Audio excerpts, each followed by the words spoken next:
Olá, boa noite aos meus afetos e desafetos. Hoje eu vou falar um pouquinho sobre RPG. É um assunto que é muito querido para mim, né? Eu sou mestre de RPG, jogo RPG há pelo menos 20 anos e eu queria contribuir um pouco com a comunidade, claro, né, do RPG e atrair as pessoas que não conhecem, que têm interesse de conhecer. Mas eu queria especialmente hoje falar com os mestres de RPG, em especial os mestres mais novos, mestres que começaram agora. Vocês já devem ter sentido aí uma grande ansiedade, por causa que de repente você pega um jogo que você acabou de descobrir que existe, talvez assistindo ao Critical Role no Twitch, ou talvez assistindo algum jogo brasileiro, né? Existem alguns RPGistas brasileiros que fazem streaming, né, das suas jogadas, das suas campanhas, suas histórias. E você pega o RPG, algum que parece legal para você, provavelmente um desses mais famosos, né?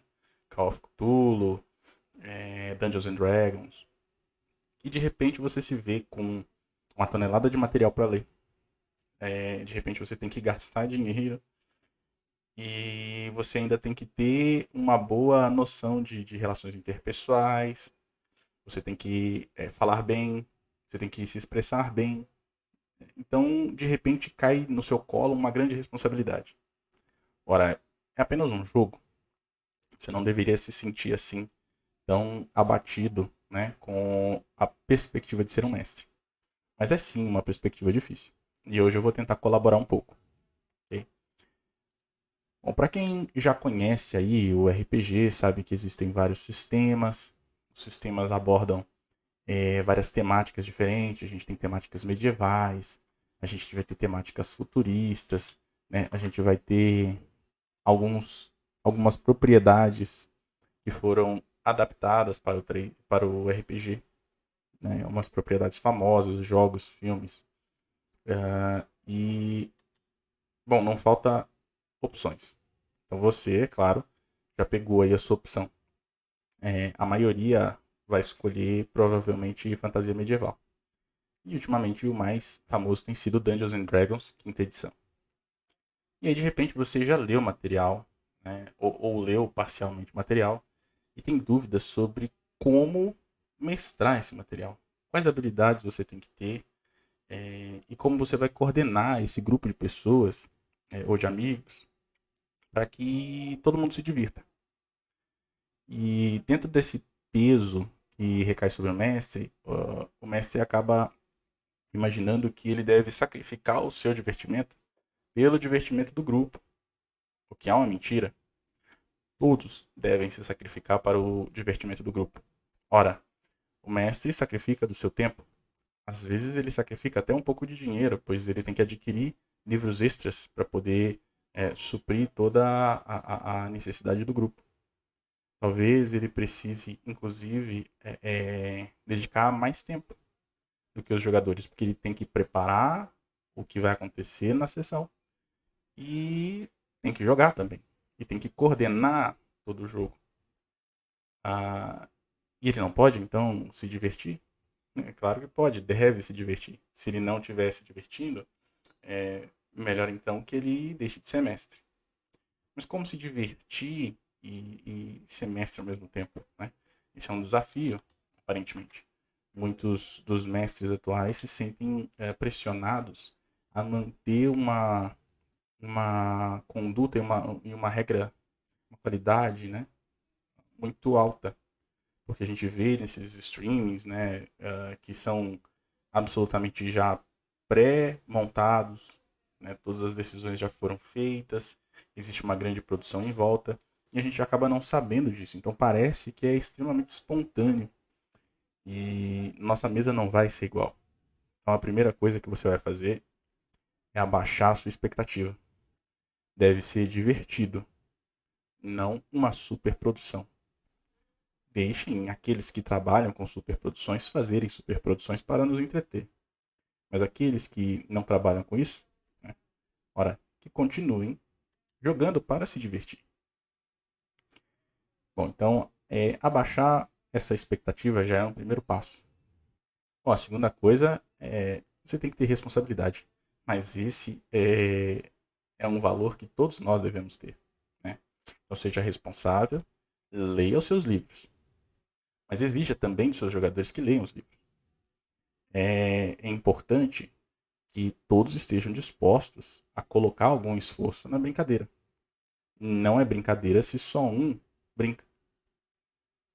O mestre não é um playground, ele é um participante no jogo. Então, garanta que seus jogadores têm interesse também em ler os livros. Esses têm livros que são dedicados, inclusive, a jogadores. No caso do Dungeons and Dragons, você tem um livro dos jogadores de Dungeons and Dragons e um livro dos mestres. Mas é essencial que o mestre saiba também as regras presentes no livro dos jogadores. E daí nasce o problema de que às vezes o mestre tem que gastar mais. Bom, uma dica simples que funcionava antigamente é que os jogadores nos ajudavam a comprar os livros. E os livros ficavam na casa do mestre. É claro, se um dia brigassem, haveria disputa sobre quem levaria quais livros para casa. Mas a gente está tentando ser positivo aqui. Não pense na briga que virá, mas nas diversões que virão.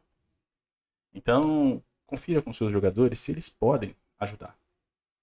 Pois dedicar o tempo para jogar, você faz isso em qualquer jogo. Se eu for jogar um Call of Duty, eu vou dedicar um tempo. O tempo que eu estiver jogando é um tempo de dedicação ao jogo. Então, é uma diversão em grupo, mas deve haver também um sacrifício em grupo. Se o grupo não puder ajudar com a compra dos livros, ele pode ajudar com outra coisa. Ajudando a organizar o local do jogo. Talvez ajudando a preparar um alimento. Se a gente for, por exemplo, fazer um jogo no domingo, ora, seria legal passar a tarde inteira.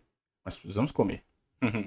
Precisamos sentar, precisamos beber alguma coisa, precisamos usar o banheiro. Então, conte com a contribuição dos seus jogadores. Bons jogadores vão contribuir com o jogo. Eles vão contribuir não só com um bom jogo, mas vão contribuir com uma sessão confortável. Conforto para os jogadores, não só com a participação ativa durante o jogo. Então, isso já vai aliviar parte do seu peso. Né? O peso de ser um mestre. Jogadores que contribuem e uma expectativa mais baixa sobre o resultado do que deve ser o jogo. Bom, o que mais que a gente pode pensar? Não seja um mestre que escreve tudo o que vai acontecer na sessão. Olha, é normal que um mestre prepare as coisas que vão acontecer. É natural que os jogadores decidam, durante uma sessão, entrarem na caverna amaldiçoada para recuperar a espada mágica. Então, naturalmente, você vai preparar, talvez desenhar a caverna, pensar em quais monstros estão nessa caverna e que tipo de desafios eles podem encontrar nessa caverna. Talvez tenham que saltar sobre valas cujo fundo não se pode enxergar, né, muito profundas. Talvez eles tenham que escalar dentro da caverna. Talvez eles tenham que procurar por oxigênio. Talvez eles tenham que passar por lugares muito apertados. Talvez eles tenham que mergulhar e praticar a apneia. Então o mestre ele vai pensar nos desafios da sessão. Mas ele não deve, ele até pode, mas seria ideal que ele fosse mais criativo no momento do jogo. Ou seja, melhor do improviso do que da preparação. Porque uma preparação detalhada e prolongada tende a fracassar. Por que ela tende a fracassar? Os jogadores eles estão jogando para expressar aquilo que eles acham que o personagem deles deve expressar. E muitas vezes não é compatível com o que foi preparado. Então é muito comum que se você preparar algum desafio, os jogadores sequer o enfrentem. Talvez eles simplesmente passem pelo desafio sem perceber. Ou talvez eles passem com grande facilidade e o desafio não se apresente da forma que você pensou. Portanto, é mais necessário a necessidade a necessidade, né? É mais necessário saber como improvisar situações não previstas e programar ocasiões, coisas mais genéricas, coisas que podem ser aplicadas independente das decisões. Por exemplo, se está certo que eles vão entrar na caverna, então com certeza eu precisarei preparar a caverna. Se não estiver certo, a caverna será parte do improviso. Então isso implica também que você procure saber dos seus jogadores que passos eles pretendem dar no futuro. Ao final de uma sessão, você pode, como mestre, perguntar aos jogadores: então, pessoal, o que vocês pretendem fazer na próxima sessão? Para onde vocês vão? Que problemas vocês querem resolver? E você vai preparar a sessão baseado naquilo que eles responderam. Eles também não poderão reclamar se os personagens decidirem ir para outro canto. Se você não tiver isso preparado. E nesse caso, você pode ser honesto e dizer: não preparei a sessão para esta situação. Ou encerramos aqui, ou revertemos essa ação de forma que vocês passem a fazer aquilo que combinaram na semana passada. Ora, não somos capazes de prever o futuro. Somos humanos, não temos bola de cristal. Então é necessário também uma conversa aberta com os jogadores. Ora, são seus amigos, são seus colegas de mesa. Por que eles não seriam sinceros? Então cultive um bom diálogo com seus jogadores, para que você tenha essa capacidade, essa liberdade de conversar com eles sobre o jogo. E eles vão responder coisas incríveis, que vão lhe ajudar a preparar de forma correta. Então seja cheio de recursos na hora da improvisação. Existem muitos materiais que ajudam. Tabelas, tem alguns guias, aventuras prontas. Tudo isso ajuda. Claro, você ainda vai ter o trabalho de ler uma aventura pronta antes de narrá-la. Mas o fato dela estar pronta já lhe ajuda. Pois se os personagens de repente decidirem fazer algo que você não previu, aquela aventura pode lhe dar dicas de como resolver a situação. Bom, dei aqui 3 dicas sobre como melhorar não só sua estima, mas lhe dar coragem e facilitar o seu trabalho na hora de mestrar. Vou dar uma última dica para este vídeo e vou deixar mais dicas para os outros vídeos, ok? Então é a seguinte: não escreva todos os seus NPCs. Da mesma forma que você não escreve toda a campanha, escrever os NPCs pode também frustrar. Se você criar um personagem com muitos detalhes, por mais que seja literariamente incrível, ele não vai funcionar no jogo. É absolutamente difícil. E será frustrante se, por algum acaso, os jogadores decidirem que ele é um vilão, um inimigo, e o eliminarem logo de cara. Ou simplesmente o ignorarem.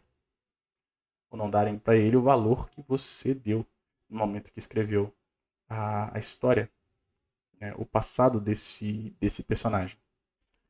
Então, dê aos NPCs as características necessárias para o jogo. Talvez ele tenha um trejeito, um nome, uma posição social, um objetivo.